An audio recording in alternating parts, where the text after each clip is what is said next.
നിന്റെ ദേശത്തെയും ബന്ധുക്കളെയും പിതൃഭവനത്തെയും വിട്ട് ഞാൻ കാണിച്ചു തരുന്ന നാട്ടിലേക്ക് പോവുക.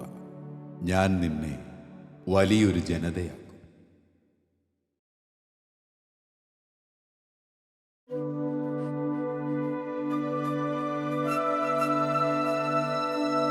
മലബാർ കുടിയേറ്റത്തിന്റെ ഓർമ്മകൾ ഉറങ്ങാത്ത മണ്ണ്, കാട്ടാറിന്റെ രൗദ്രഭാവത്തിൽ പൊലിഞ്ഞുപോയ സഹോദരഗണങ്ങളുടെ ഓർമ്മകൾ കാത്തുവെച്ച് അതിജീവനത്തിന്റെ കാനനപ്പാതകൾ വെട്ടിത്തെളിച്ച് വെട്ടിപ്പിടിച്ച പൂർവപിതാക്കന്മാരുടെ ഓർമ്മകൾ മായാത്ത മണ്ണ്, ദുരിതപർവങ്ങളുടെ മുനമ്പിൽ ഇടറിപ്പോകാത്ത മനസ്സുമായി മുന്നേ ഗമിച്ച പിതാമഹന്മാരുടെ ഓർമ്മകളിൽ കർത്താവേ, ഞങ്ങൾ അങ്ങയിൽ അഭയം പ്രാപിക്കുന്നു.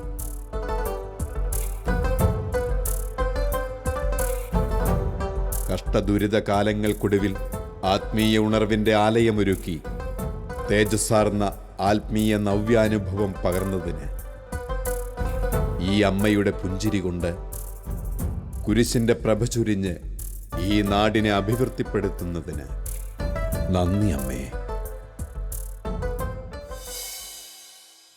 ദൈവിക കാരുണ്യത്തെ വിളഞ്ഞു നിൽക്കുന്ന വയലിനോടും സസ്യലതാദികളോടും ഉപമിച്ചുകൊണ്ട് അന്ധകാരത്തെ പ്രകാശമയമാക്കി മാറ്റാൻ കുഞ്ഞു മാലാഖമാരിതാ. പുഞ്ചവയൽ നിറയെ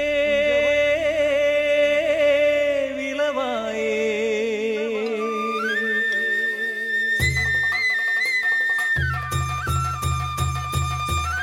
പഞ്ചവർണ്ണ കിളികൾ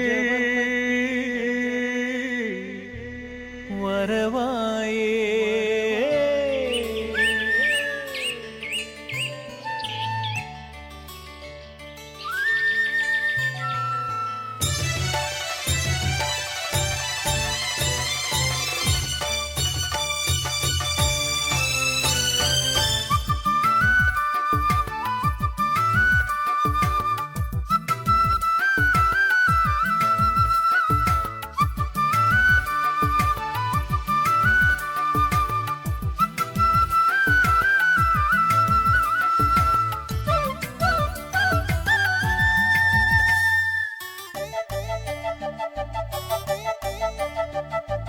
പുഞ്ചവയൽ നിറയെ വിളവായേ, പഞ്ചവർണ്ണ കിളികൾ വരവായേ, വിളവേറെയുണ്ടേ കൊയ്യാൻ, കൊയ്ത്താളോ ഇല്ല കൊയ്യാൻ, അതിരില്ല പാടം നീളെ, അഴകിൻ നിറ പൊൻകതിരാണേ, മാനം കറുക്കണ് മേഘം പറക്കണ്, കൊയ്യാൻ വാ, താളത്തിൽ ഈണത്തിൽ സ്വർണ്ണ കതിരുകൾ കൊയ്യാൻ വാ. പുഞ്ചവയൽ നിറയെ വിളവായേ, പഞ്ചവർണ്ണ കിളികൾ വരവായേ, വിളവേറെയുണ്ടേ കൊയ്യാൻ, കൊയ്ത്താളോ ഇല്ല കൊയ്യാൻ, അതിരില്ല പാടം നീളെ, അഴകിൻ നിറ പൊൻകതിരാണേ, മാനം കറുക്കണ് മേഘം പറക്കണ്, കൊയ്യാൻ വാ, താളത്തിൽ ഈണത്തിൽ സ്വർണ്ണ കതിരുകൾ കൊയ്യാൻ വാ.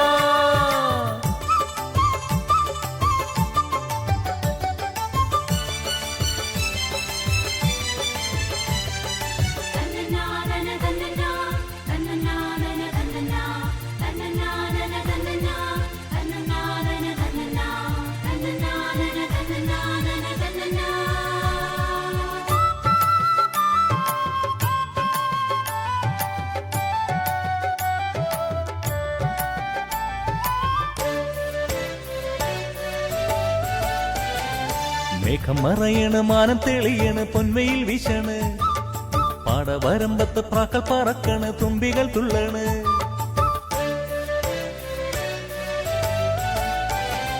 മേഘം മറയണ്, മാനം തെളിയണ്, പൊൻവയിൽ വീശണ്, പാടവരമ്പത്ത് പ്രാക്കൾ പറക്കണ്, തുമ്പികൾ തുള്ളണ്, കൊയ്ത്തരിവാളെട് കൊയ്യാൻ പുറപ്പെട്, നന്മ കതിരുകൾ മാളോരെ, ദൈവം വിതച്ച വചനം അമിത്തുകൾ ഹൃദയമയിൽ വിളഞ്ഞല്ലോ,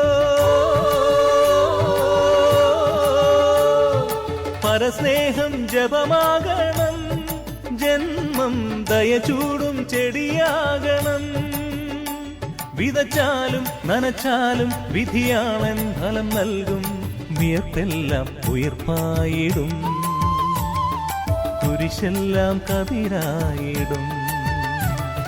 പുഞ്ചവയൽ നിറയെ വിളവായേ പഞ്ചവർണ്ണ കിളികൾ വരവായേ വിളവേറെ എന്നെ കൊയ്യാൻ കൊയ്ത്താളോ ഇല്ല കൊയ്യാൻ അതിരില്ല പാടം നീളെ അഴകിൽ നിറ പൊൻകതിരാണെ മാനം കറുക്കണ മേഘം പറക്കണ കൊയ്യാൻ വാ താളത്തിൽ ഇണത്തിൽ സ്വർണ്ണ കതിരുകൾ കൊയ്യാൻ വാ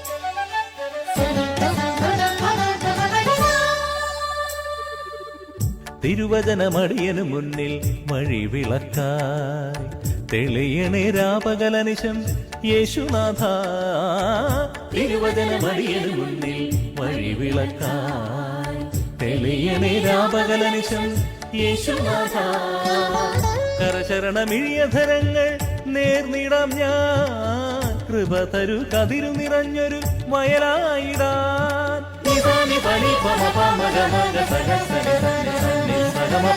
തിരുവചനമടിയനു മുന്നിൽ വഴി വിളക്കായി തെളിയണേ രാപകലനിശം യേശുനാഥ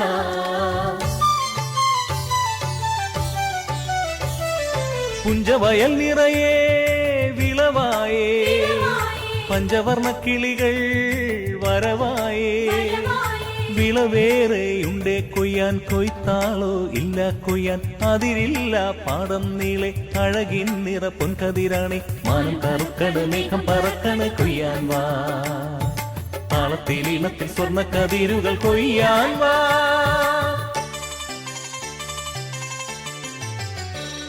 പുഞ്ചവയൽ നിറയെ വിളവായേ പഞ്ചവർണ്ണ കിളികൾ വരവായേ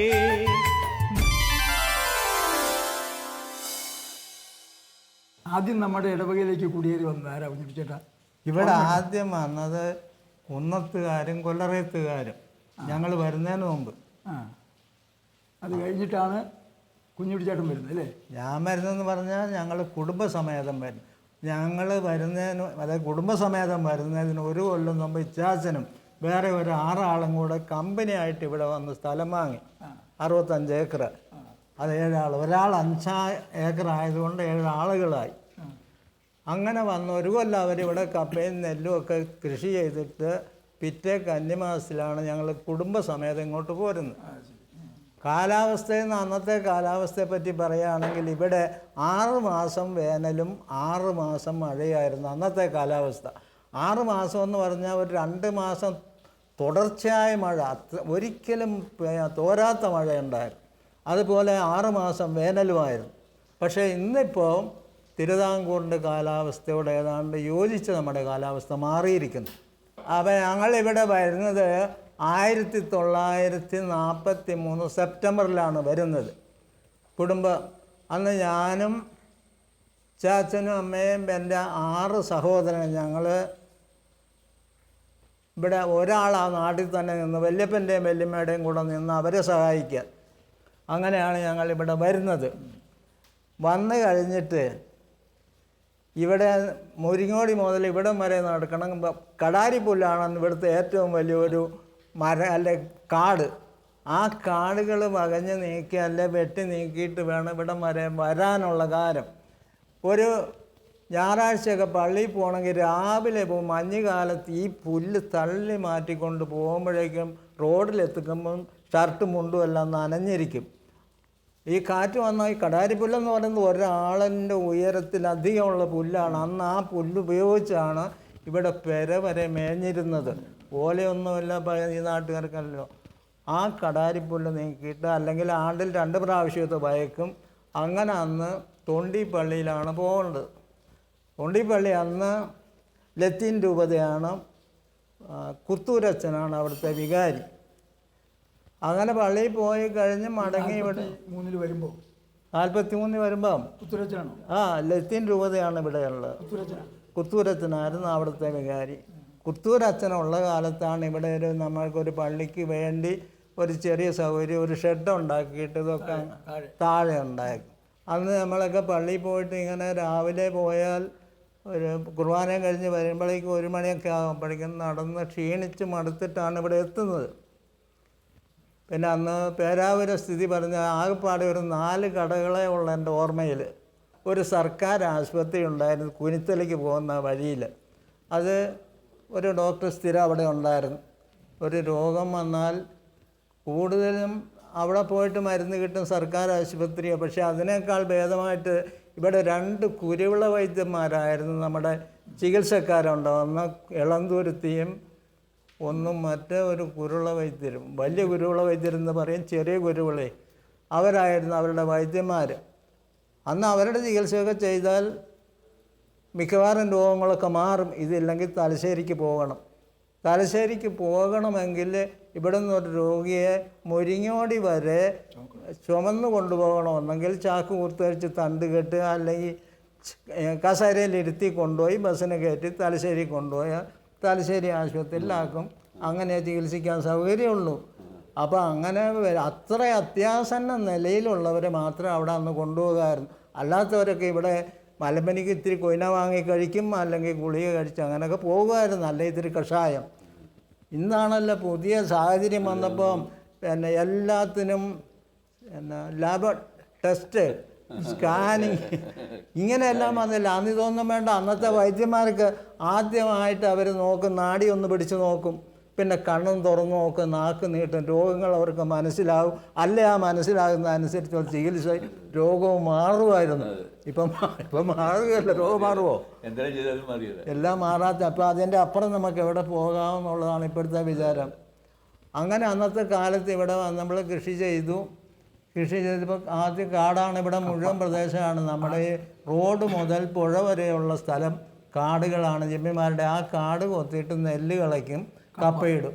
ഇതാണ് അന്നത്തെ കൃഷി. പിന്നീട് മധുര കൃഷി, അത് പിന്നീട് മധുരക്കിഴങ്ങ്. അല്ല, അത് കഴിഞ്ഞിട്ടാണ്. പക്ഷേ ഈ കൃഷിയല്ല, ആദ്യം നെല്ലായിരുന്നു. അപ്പോൾ ആദ്യം ഇവിടെ പോരാനുണ്ടായ കാരണം തന്നെ ഭക്ഷ്യക്ഷാമമാണ്. 2ാം ലോകമഹായുദ്ധത്തിൻ്റെ ഭക്ഷ്യക്ഷാമം കൊണ്ട് പൊറുതി മുട്ടിയപ്പോഴാണ് മലബാറിലേക്ക് കയറാൻ ഇവിടെ വന്ന ഇഷ്ടംപോലെ സാധനം ഉണ്ടാക്കാൻ പറ്റും. നമുക്ക് അവിടെ ഉണ്ടാക്കാൻ പറ്റിയിരുന്നില്ല. അതുകൊണ്ടാണ് നമ്മൾ അങ്ങനെ ചെയ്യേണ്ടി വന്നത്. ഇവിടെ വന്ന് കപ്പ നല്ല വിളവ്, നെല്ല് നല്ല വിളവ്. അപ്പോൾ ഭക്ഷ്യക്ഷാമം തീർന്നു. പിന്നെ നമ്മളുടെ പച്ചക്കറികൾ മറ്റേ കടയിൽ നിന്ന് വാങ്ങുന്നത്, പ്രധാനമായിട്ട് വാങ്ങുന്നത് മുളക്, കടുക്, ഉള്ളി ഇങ്ങനെയുള്ള ബാക്കിയെല്ലാം നമ്മളിവിടെ കൃഷി ചെയ്ത് ഉണ്ടാക്കുമായിരുന്നു. പിന്നെ അന്ന് ഒരു ഏറ്റവും വലിയ പ്രയാസം ഉണ്ടായിരുന്നു കാട്ടുപന്നി. ഇവിടെ ഉണ്ടായിരുന്ന കാട്ടുപന്നി മാത്രമേ ഉണ്ടായിരുന്നുള്ളൂ, മുള്ളനും. മറ്റേ കുരങ്ങില്ല, ആനയില്ല, മറ്റൊന്നുമില്ല. ഇതിൽ നിന്നെല്ലാം രക്ഷിക്കാൻ രാത്രി കാലങ്ങളിൽ കൃഷിക്കകത്ത് ഒരു ചെറിയ കാവൽ മാടം കെട്ടി അവിടെ രാത്രി പോയി കിടന്ന് തീയും കത്തിച്ചിട്ട് ഒച്ച ഉണ്ടാക്കുക, അല്ലെ പാട്ടമുട്ടി, അങ്ങനെ മൃഗങ്ങളുടെ ശല്യത്തിൽ നിന്ന് ഒഴിവാകും. അന്ന് അങ്ങനെ ആ ദാരിദ്ര്യമുള്ള കാലം കഴിഞ്ഞ് ഒരു 3-4-5 കൊല്ലം, അല്ല 5-8 കൊല്ലത്തിന് ശേഷം ഇവിടെ ഈ പെരുമന്ന പ്രദേശം ചീനിക്കിഴങ്ങ് കൃഷിയുടെ ഒരു വലിയ കേന്ദ്രമായി മാറി. നല്ല വിളവും. അവിടെയാണ് ദൈവത്തിൻ്റെ അനുഗ്രഹം നമ്മൾ കാണുന്നത്. ഇവിടെ മറ്റൊന്നും കാര്യമായിട്ട് പണ്ട് ഇവിടെ വരുന്ന കാലത്ത് കൂടുതൽ ആളുകളും ആഗ്രഹിച്ചിരുന്ന കുറ്റ്യാടി, പേരാമ്പ്ര, ഏറ്റവും ഫലഭൂയിഷ്ടമായ സ്ഥലങ്ങളിൽ പോകാനുള്ള അന്ന് ആഗ്രഹിച്ചത്. പക്ഷേ ഇവിടെ വന്നപ്പോൾ ദൈവം ഈ ചീനിക്കിഴങ്ങിൻ്റെ വിളവ് തന്ന ദാരിദ്ര്യം മാറി ഒരുവിധം സമ്പന്നരായി വീടുകൾ വെക്കാൻ തുടങ്ങി. മറ്റേ ആദ്യം വരുമ്പം ചെറിയ ഓല വലിയ പുല്ലുകൊണ്ട് മേഞ്ഞ ഒരു വീട്, 2 മരക്കമ്പുകളും നാട്ടിൽ ഉണ്ടാക്കിയിരുന്നത്, അതെല്ലാം മാറിയിട്ട് വീടുകളായി. പിന്നെ അന്ന് യാത്രാ സൗകര്യമില്ല. പിന്നെ ചെറിയൊരു റോഡ്, പിന്നെ മുരിങ്ങോടി മുതൽ ഇവിടം വരെ ഒരു റോഡുണ്ടാക്കി വാഹനം വരാൻ തുടങ്ങി. ഈ വാഹനം വരേണ്ട ആവശ്യമെന്ന് പറയുന്നത് അന്ന് ഈ ചീനിക്കിഴങ്ങ് കൊണ്ടുപോകാൻ വണ്ടി വരണമല്ലോ. അങ്ങനെ നാട്ടുകാർ തന്നെ ഉണ്ടാക്കി റോഡിൽ കൂടെ വന്ന് വാഹനങ്ങൾ കൊണ്ടുപോയി ചീനിക്കിഴങ്ങ് വിറ്റിരുന്നു. അങ്ങനെ ഒരു നല്ല നിലയിലെത്തി. അങ്ങനെയാണ് ഇവിടെ ഉണ്ടാകുന്നത്. പിന്നെ ഇപ്പം നിങ്ങളൊക്കെ വരുമ്പോൾ എങ്ങനെയുണ്ട് ഇവിടുത്തെ സ്ഥിതി? ഞങ്ങൾ 55 വരുന്നത്. 55 വരുമ്പോൾ അന്നേരം ചീനിക്കിഴങ്ങ് കൃഷിയുണ്ട്. ഉണ്ട്. അതുകൂടാതെ നമ്മളൊക്കെ ഇവിടെ അന്ന് ഈ പുൽത്തൈലത്തിൻ്റെ കൃഷിയൊക്കെ ഉണ്ടായിരുന്നു. പുൽത്തൈലം വാറ്റിയെടുക്കുന്ന പുൽത്തൈലം എന്ന് പറയുന്നത് കല്ലേരിമല പന്ത്രവേലി നമ്മുടെ വീട്ടിലുണ്ടായിരുന്നു. അവിടെ കൃഷി ചെയ്തിരുന്നു. അപ്പം എനിക്ക് നല്ല ഓർമ്മയുണ്ട്, എൻ്റെ അപ്പം ചെയ്തിരുന്ന ഓർമ്മയുണ്ട്. അങ്ങനെ പിന്നെ അല്ലേ നമ്മൾ ഇതൊക്കെ തെങ്ങ് കൃഷിയും കവുങ്ങൊക്കെ വയ്ക്കാൻ തുടങ്ങിയതൊക്കെ അതിന് ശേഷമല്ലേ. അതെയോ? അപ്പം നിങ്ങൾ വരും ആരുടെ പറമ്പല്ലേ വാങ്ങിയത്? ഞങ്ങൾ വരുമ്പോൾ പറമ്പാണ് വാങ്ങിയത്. ഞങ്ങൾ വരും പറമ്പ് ചെറിയ ഓല വീടൊക്കെ ഉള്ള ചെറിയ പറമ്പ്. അല്ല, ആ പറമ്പിൽ ചേരണമൊന്നും ഇല്ലായിരുന്നോ? അന്നേരം കാര്യമായിട്ട് അങ്ങനെ ചേരണമൊന്നുമില്ലായിരുന്നു. 1-2 തെങ്ങുമൊക്കെ അവിടെ ഇവിടെ ആയിട്ട് ഇങ്ങനെ ഉണ്ടായിരുന്നു, അത്ര ഉണ്ടായിരുന്നു. പിന്നെ പുൽകൃഷി ചെയ്ത് കളഞ്ഞിട്ടാണ് പിന്നെ ബാക്കിയല്ല. ആന്റണി ചേട്ടൻ ഇവിടെ വരുമ്പോൾ ഞാൻ വരുമ്പോൾ കപ്പിലാവൻ തൊട്ടാ വാങ്ങി. വാങ്ങിയത് ആരുടെ? പുലർത്ത് കുഞ്ചുണ്ട്. കൊല്ലറേത്ത്.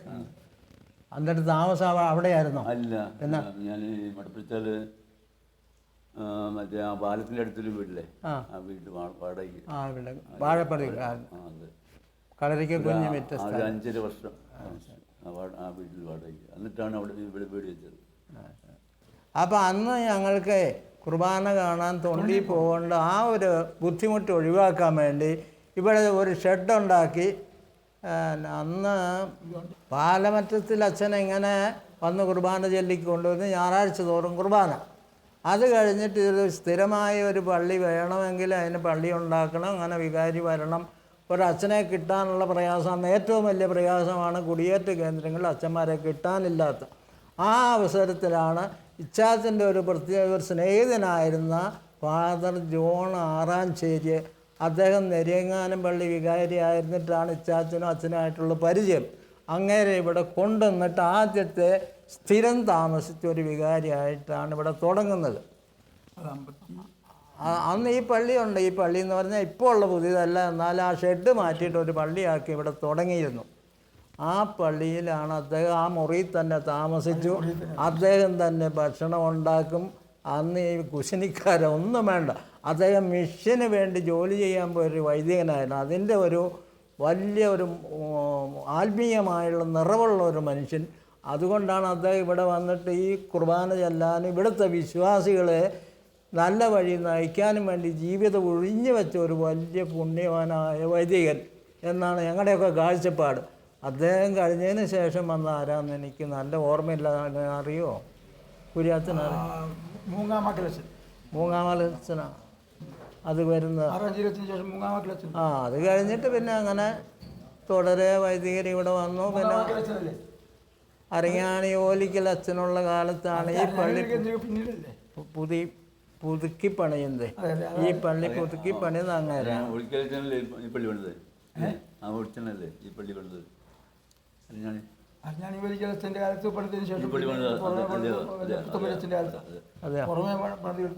മനസ്സിലാക്കിയിട്ടുണ്ട്. അല്ല, ആൾക്കാരെ എനിക്ക് നല്ല ഓർമ്മ. അച്ഛനാണ്. അച്ഛന് ശേഷം ഇരുന്ന പള്ളിയുടെ പുറമേ പണിതിട്ടാണ് ഇപ്പോൾ വലിയ പള്ളി പണിത്. അത് പണിതപ്പോഴാണ് പുത്തമ്പുരച്ചനാണ്. അങ്ങനെ ഒരു ഇവിടെ അദ്ദേഹം ഇവിടെ ഒരു 7 കൊല്ലോ മറ്റോ ഇവിടെ ഇരുന്നെന്നാണ് എൻ്റെ ഒരു ഓർമ്മ ശരിയാണെങ്കിൽ. അപ്പോൾ അത്രയും ജനങ്ങൾക്ക് ഇഷ്ടപ്പെട്ട ഒരു വൈദികനും അദ്ദേഹം ഇവിടെ എല്ലാ രംഗത്തും ആധ്യാത്മിക രംഗം ഒഴിച്ച് ഭൗതിക രംഗം, കായിക രംഗം, കലാകാര രംഗത്തെല്ലാം അദ്ദേഹം പ്രസവിച്ചു. അന്ന് അദ്ദേഹം ആകാശവാണിയിൽ ഇവിടുന്ന് ആളുകളെ കൊണ്ടുപോയി പാടിപ്പിക്കുമായിരുന്നു. അല്ല, അത്രയും എല്ലാ രംഗത്തും എല്ലാവർക്കും ഇഷ്ടപ്പെട്ട ഒരു വൈദികനായിരുന്നു അരങ്ങാണി ഒലിക്കലച്ഛൻ. പ്രായമുണ്ടെങ്കിലും കഴിഞ്ഞ പ്രാവശ്യം ഇവിടെ വന്നത് ഓർക്കുന്നില്ലേ? അദ്ദേഹത്തിന് പ്രായം ഉണ്ടെങ്കിൽ അങ്ങനെ ഒരു പ്രയാസമൊന്നുമില്ല. അത് കഴിഞ്ഞിട്ട് പിന്നെ ഓരോരോ അച്ഛന്മാരും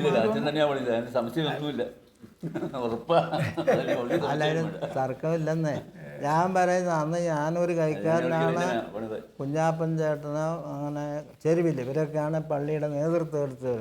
മൈക്കിള് മേസ്തിരി ഇതിൻ്റെ പണിയെടുത്തയാളും. അതിലൊന്നും തർക്കമില്ല. നിൻ്റെ ഓർമ്മക്കുറവാണ് അത്രയാണ്. ഇതിപ്പോൾ നല്ല ചരിത്രം എടുത്ത് നോക്കിയാൽ കാണാം.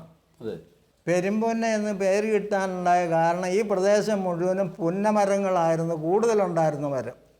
അങ്ങനെ ഈ സ്ഥലത്തിന് പെരുമ്പുന്ന എന്ന് പേരുണ്ടായി. മനുഷ്യൻ്റെ പാപപരിഹാരങ്ങൾക്കായി ക്രൂശിൽ മരിച്ച യേശുവിൻ്റെ സ്നേഹത്തെ സ്തുതിച്ചുകൊണ്ട് ഒരു ഗാനം.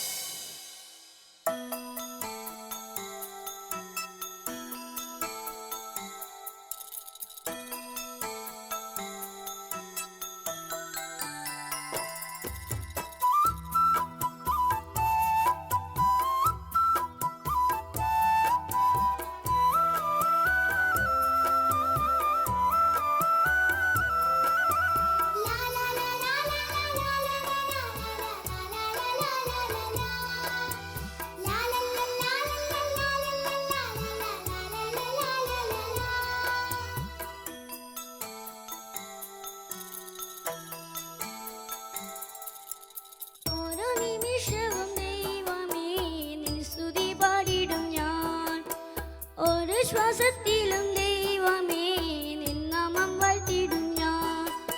നിൻ സ്നേഹമാധുര്യം ആസ്വദിച്ചങ്ങനെ ഭൂമിയിൽ മാലാഖയായി പാറി പറക്കും വാനിലേതുതുമായി പാറി നടന്നിടും. ഓരോ നിമിഷവും ദൈവമേ നിൻ സ്തുതി പാടിടും ഞാൻ. ഓരോ ശ്വാസത്തിലും ദൈവമേ നിൻ നാമം വാഴ്ത്തിടും ഞാൻ. നിൻ സ്നേഹമാധുര്യം ആസ്വദിച്ചങ്ങനെ ഭൂമിയിൽ മാലാഖയായി പാറി പറക്കും വാനിലേതുതുമായി പാറി നടന്നിടും.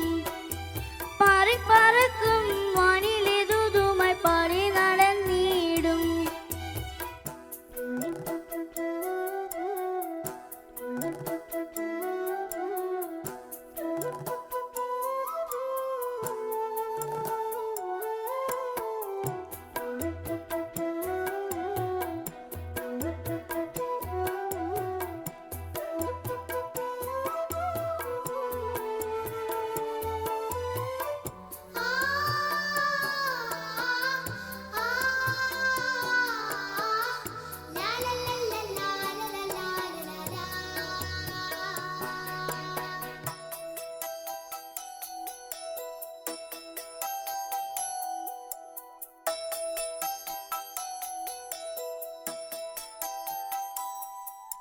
കരയുന്ന കണ്ണിലെ കണ്ണീരപ്പാൻ ഞാനെന്നും പോയിടാം. നീറുന്ന നെഞ്ചിലെ ഭാരം താങ്ങാൻ ഞാനെന്നും കൂടിടാം. കരയുന്ന കണ്ണിലെ കണ്ണീരപ്പാൻ ഞാനെന്നും പോയിടാം. നീറുന്ന നെഞ്ചിലെ ഭാരം താങ്ങാൻ ഞാനെന്നും കൂടിടാം.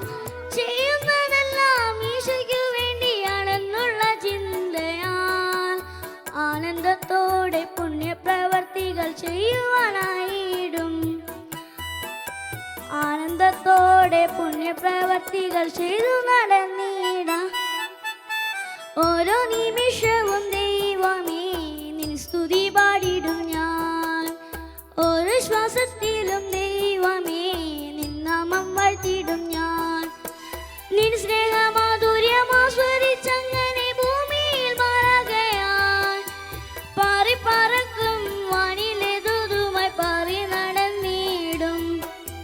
പാറി പറക്കും വാനിലേതുതുമായി പാറി നടന്നിടും.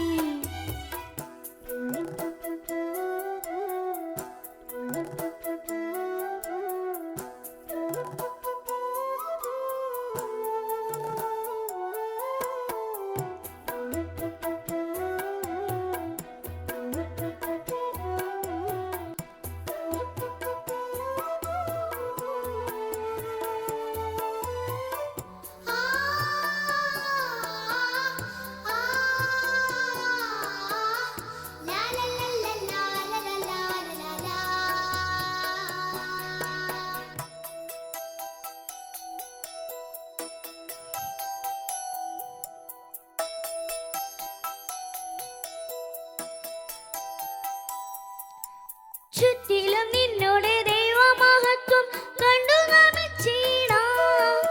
ലോകമോഹത്തിൽ നിന്നോടിയകന്ന് നിൻഹിതം തേടിടാം. ചുറ്റിലും നിന്നോടെ ദൈവമഹത്വം കണ്ടു നമിച്ചിടാം. ലോകമോഹത്തിൽ നിന്നോടിയകന്ന് നിൻഹിതം തേടിടാം. ചെയ്യുന്നതെല്ലാം സ്വർഗത്തിൽ നിശ്ചയവും കൂട്ടുമെന്നുള്ളതിനാൽ സന്തോഷത്തോടെ നന്മകളേറെ ചെയ്യുവാനായിടും. സന്തോഷത്തോടെ നന്മകളേറെ ചെയ്യുവാനായിടും. ഓരോ നിമിഷവും ദൈവമേ നിൻ സ്തുതി പാടിടും ഞാൻ. ഓരോ ശ്വാസത്തിലും ദൈവമേ നിൻ നാമം വാഴ്ത്തിടും ഞാൻ. നിൻ സ്നേഹമാധുര്യം ആസ്വദിച്ചങ്ങനെ ഭൂമിയിൽ മാലാഖയായി പാറി പറക്കും വാനിലേതുതുമായി പാറി നടന്നിടും. ഒരു നിമിഷവും ദൈവമേ നിൻ സ്തുതി പാടിടും ഞാൻ. ഓരോ ശ്വാസത്തിലും ദൈവമേ നിൻ നാമം വാഴ്ത്തിടും ഞാൻ. നിൻ സ്നേഹമാധുര്യം ആസ്വദിച്ചങ്ങനെ ഭൂമിയിൽ മാലാഖയായി പാറി